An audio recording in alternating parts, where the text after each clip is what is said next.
For years, we saw him as the gentle face on television, a man in a red cardigan, swapping his shoes for comfortable sneakers, and greeting us with that simple, familiar question, "Won't you be my neighbor?" Fred Rogers wasn't flashy.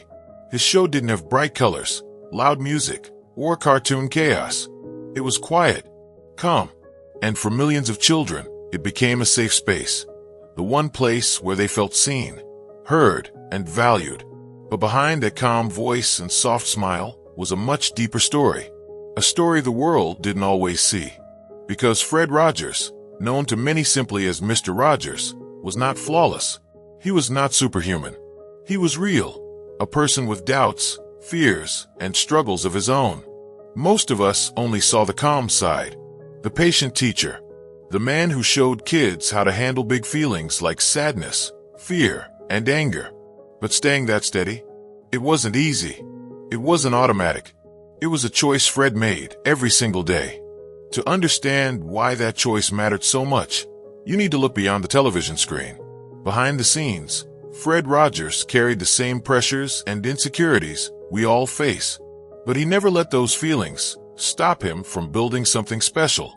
Mr. Rogers' Neighborhood first aired in 1968, at a time when most kids' shows were noisy, full of jokes, and fast-paced entertainment. Fred chose to do something completely different. He slowed things down. He looked right into the camera, and he spoke directly to children, not as an entertainer, but as someone who cared. It was a simple idea, but powerful. Fred believed that children deserved honesty. He wanted to help them understand life's toughest moments, things like sadness, anger, loneliness, and even loss. His show wasn't about pretending everything was perfect. It was about showing that life can be hard, but you're never alone in those feelings. Over the years, Mr. Rogers' Neighborhood became more than just a TV show. It became a symbol of kindness, understanding, and emotional honesty. But for Fred Rogers himself, carrying that message came with a personal cost. The world saw the calm, patient man on screen. But away from the cameras, Fred had his own battles. Quiet doubts, hidden fears, the pressure of being seen as the world's perfect neighbor, even when he didn't feel perfect at all. Those hidden struggles didn't make him weak. In fact, they made his message stronger. Because his kindness wasn't effortless. It was intentional. It came from hard work, discipline, and the decision to keep showing up, even on the tough days. In the chapters ahead, we'll step behind the scenes of Mr. Rogers' life. We'll uncover the quiet challenges he faced, the personal battles few people knew about, and the love story that helped him through it all. Because sometimes, the most inspiring stories aren't the ones we see on screen. They're the quiet truths people carry in their hearts. Ready to hear the real story of Mr. Rogers? Let's begin. Before the world knew Fred Rogers as the gentle neighbor in the red sweater, he was simply Fred, a quiet, thoughtful young man with a deep love for music and a dream of making the world a little kinder. But even the strongest dreamers need someone by their side. For Fred, that person was Joanne Bird. Joanne wasn't looking for fame. She wasn't impressed by television or titles. What caught her attention about Fred wasn't his ambition. It was his ability to listen. Truly listen. They met as students at Rollins College in Florida. Both of them spent hours in practice rooms and music halls, learning the piano and exploring their passion for sound. But in between the music, something deeper was happening. They talked a lot about life, dreams, fears, and everything in between. Their connection wasn't built on grand gestures or public displays. It was quiet, steady, real. When Fred moved to New York for work and Joanne stayed behind in Florida, their bond never broke. This was long before texts, video calls, or constant communication. They relied on something simple but powerful, handwritten letters. Fred would pour his feelings onto paper, sometimes pages at a time. Those letters revealed the side of him most people never saw.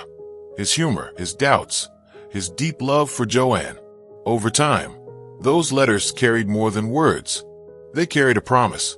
One day, Fred slipped a question into one of those letters, a question that would change their lives forever. "Will you marry me?" Joanne didn't hesitate.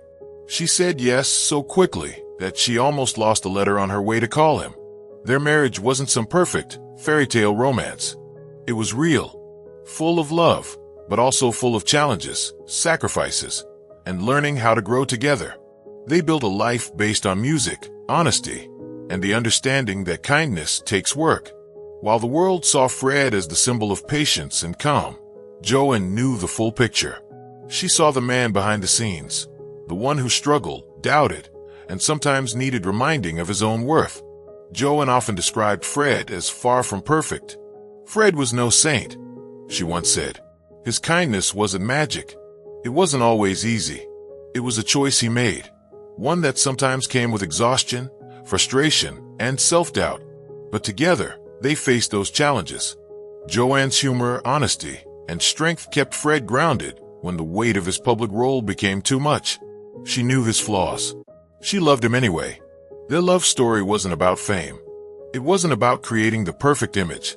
It was about building a life where kindness started at home, and learning that even those who seem the calmest carry battles the world never sees.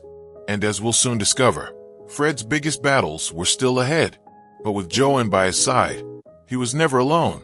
When Mr. Rogers' Neighborhood first appeared on television in 1968, most people didn't know what to make of it. The show looked simple. Too simple, some thought. No loud music, no silly costumes, no fast-paced action. Just a quiet man in a cardigan, changing his shoes, feeding his fish, and talking directly to the camera. But Fred Rogers had a bigger plan. He wasn't trying to compete with cartoons or flashy shows. He wanted to create something deeper, a safe place for children to explore feelings the world often ignored. Fred believed kids deserved more than entertainment. They deserved honesty.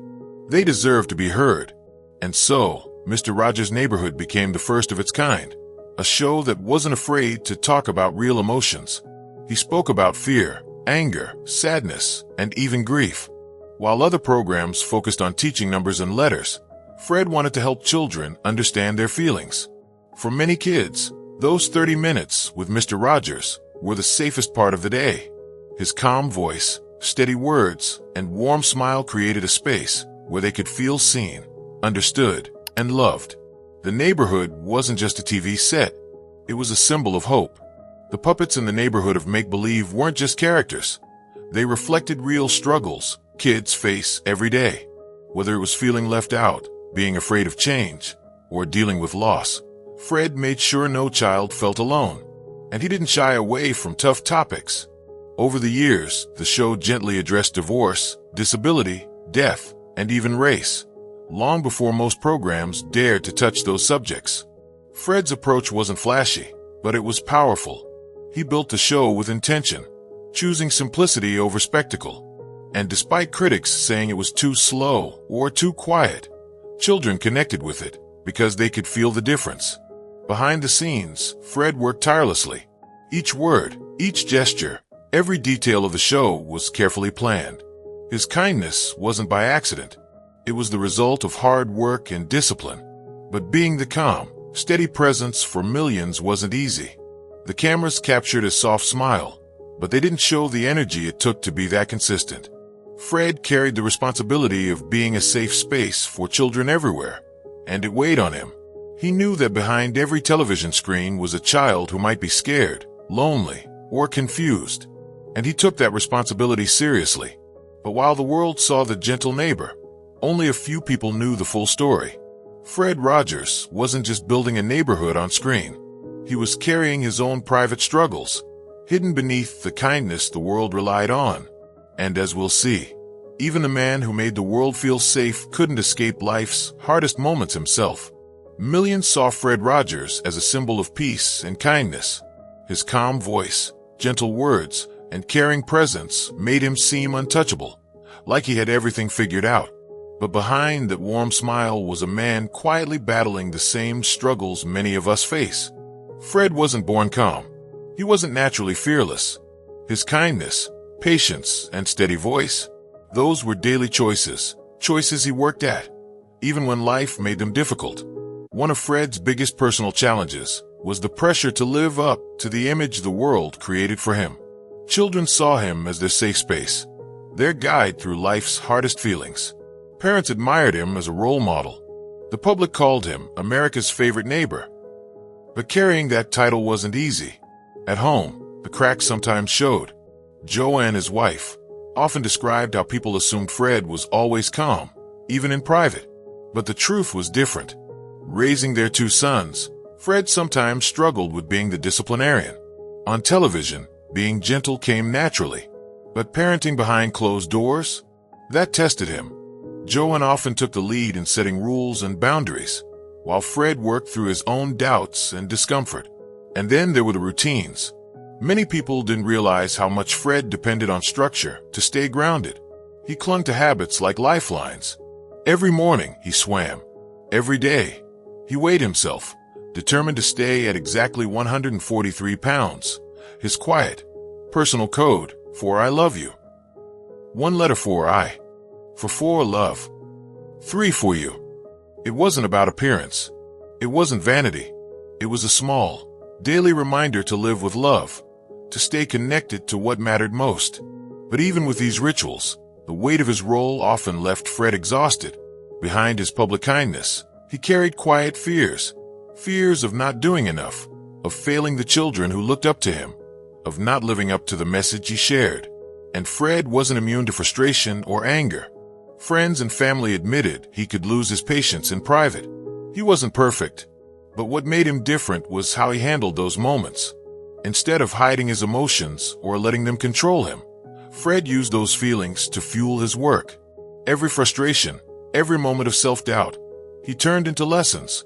Lessons that shaped Mr. Rogers' neighborhood and the quiet strength it offered. His struggles didn't make him weak. They made his kindness more real. Fred's ability to show love and patience wasn't effortless.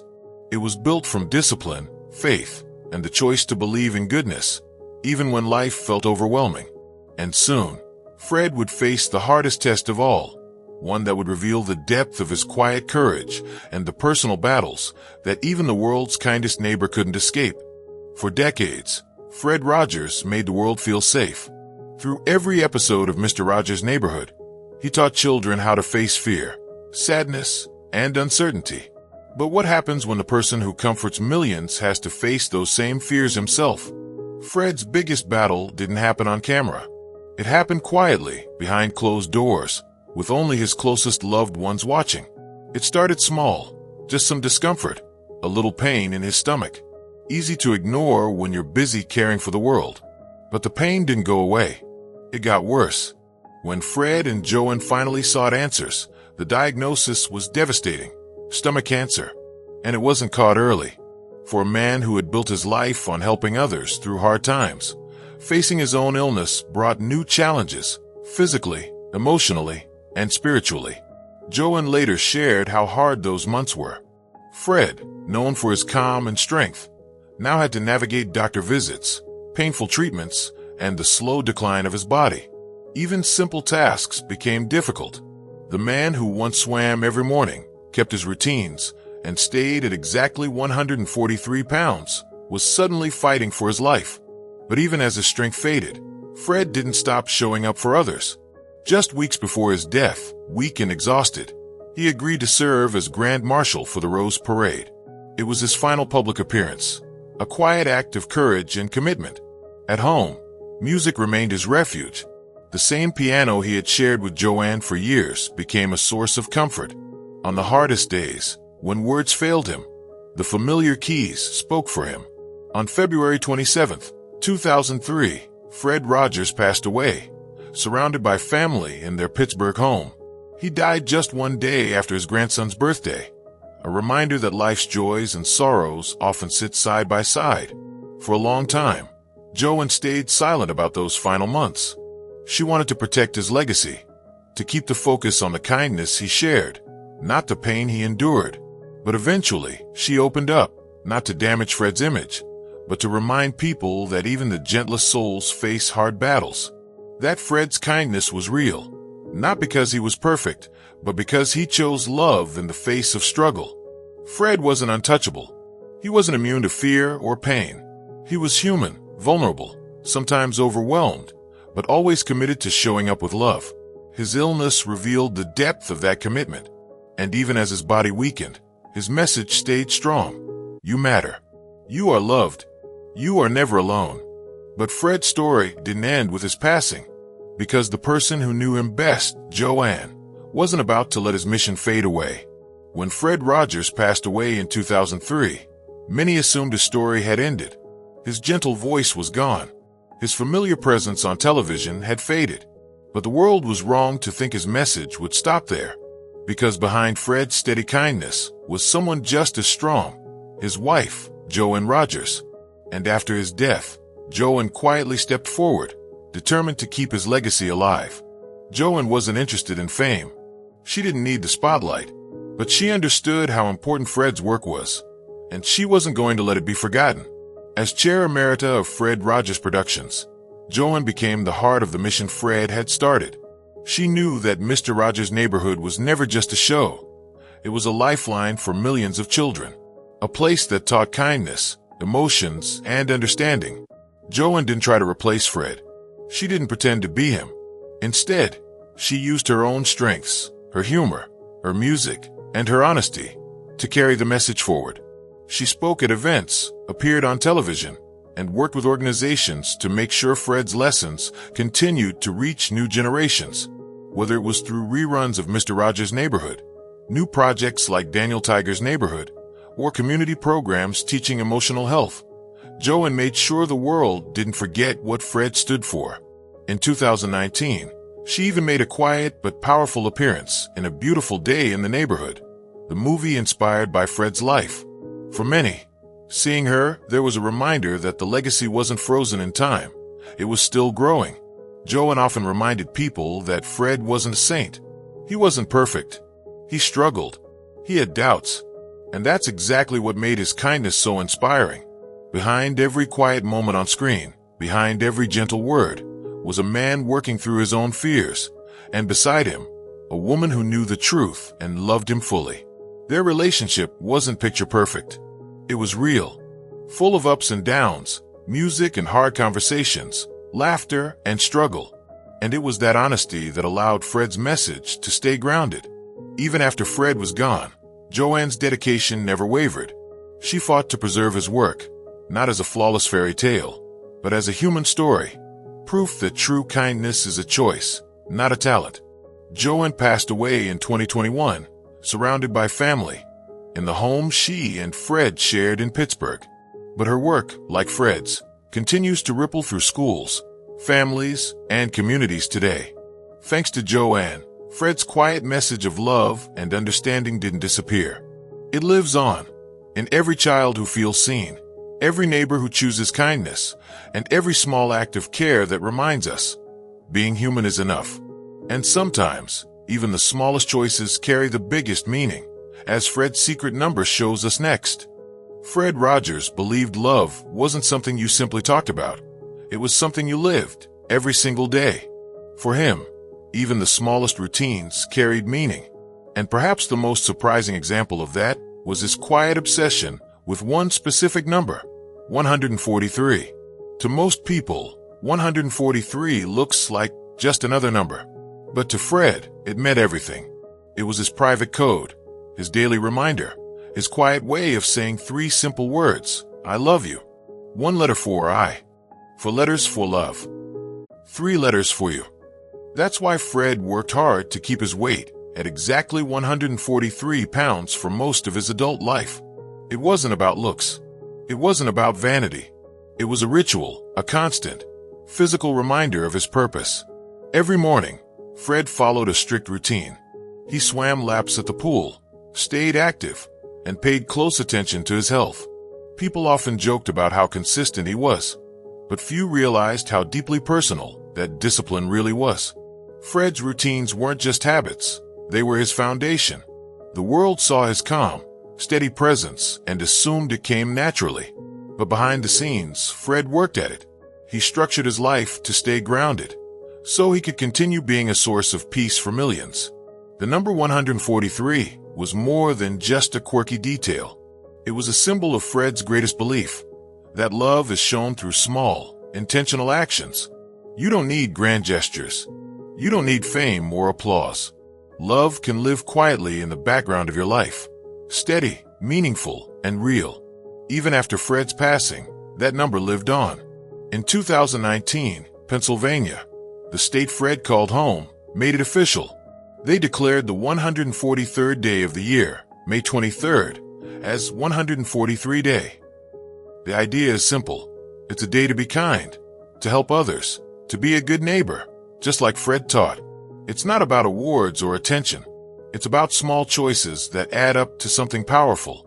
All across Pennsylvania and beyond, people celebrate 143 Day by performing acts of kindness, smiling at strangers, helping someone in need, taking a moment to tell someone they matter. It's proof that Fred's message never needed to be loud to be life-changing. His quiet reminder, hidden in numbers, routines, and gentle words, shows us that love isn't complicated. It's a choice, a daily commitment. Even years after his passing, the simple power of 143 continues to spread. Because as Fred believed, the most meaningful messages don't have to shout. Sometimes they whisper. And beyond the number, beyond the routines, lies an even deeper truth about Fred Rogers, one that most people never expected to hear. The world often saw Fred Rogers as someone almost unreal, the man who never lost his temper, who was endlessly calm, endlessly patient, endlessly kind. But the truth is, Fred Rogers wasn't made of stone. He was human, and like all of us, he had hard days. Behind the red cardigan and gentle smile, Fred carried private battles few people ever knew about. His calm nature wasn't something he was born with. It was something he worked at every single day. Friends and family quietly admitted that even Fred lost his cool sometimes. He could get frustrated. He could get impatient. He could feel overwhelmed, especially when the pressure to live up to his public image became too heavy. The world expected perfection from him, and that expectation often left Fred questioning himself. His wife, Joanne, revealed that Fred dealt with quiet anxiety, not the kind that makes headlines, but the kind that keeps you awake at night, the kind that makes you wonder, am I doing enough? Am I saying the right things? Am I really helping anyone? Even at the height of his success, with millions of people looking up to him, Fred doubted himself. He carried the fear of disappointing others, especially the children who saw him as their safe space. He also struggled with the attention that came with fame. Awards, standing ovations, interviews, they made him uncomfortable. Fred never chased celebrity status. In fact, he often avoided it. He believed success wasn't about fame or applause. It was about how people felt after hearing his message. Were they kinder? Did they feel seen? Did they believe they mattered? That's what he cared about most. Fred wasn't interested in photo ops or red carpets. You'd be more likely to find him at home with Joanne, writing letters, playing the piano, or walking through his neighborhood like any ordinary person. And his biggest doubts didn't disappear with time. They stayed with him until the very end. In one of his final, deeply personal conversations, Fred, lying in his hospital bed, asked Joanne a question that revealed the depth of his self-doubt. Am I a sheep? It wasn't random. Fred was referencing his faith, wondering if he had truly lived up to the values of kindness, compassion, and humility that he spent his life teaching. Even after decades of inspiring millions, Fred questioned his own worth. He wondered if he had done enough, if he had been good enough. But maybe that's exactly what made him special. His kindness wasn't a performance. It wasn't effortless. It came from the same place we all struggle with: fear, doubt, and the constant work of choosing love, even when life is hard. Fred's quiet battles didn't weaken his message. They made it stronger, because his story reminds us that real kindness isn't about being perfect. It's about being human and choosing love anyway. And that's exactly why, even today, his message still echoes in small but powerful ways. Fred Rogers may no longer be here in person, but his influence is everywhere, woven into classrooms, families, communities, and quiet acts of kindness that often go unnoticed. His message didn't disappear with the final episode of Mr. Rogers' Neighborhood or with his passing in 2003. If anything, it grew stronger. His legacy isn't just seen in television reruns or famous quotes. It lives in the simple, daily moments when people choose compassion over anger, understanding over judgment, and love over fear. The world still celebrates his work through shows like Daniel Tiger's Neighborhood, a modern extension of the lessons Fred began teaching decades ago. Children today sing songs about feelings, kindness, and self-worth, just like Fred intended. But his legacy is bigger than TV shows. Parks, schools, murals, and even entire cities have embraced Fred's message of being a good neighbor. His face appears on murals with reminders like, "You are special," or "I like you just the way you are."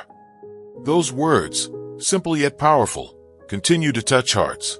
And then there's 143 Day, celebrated every year on May 23rd, the 143rd day of the year.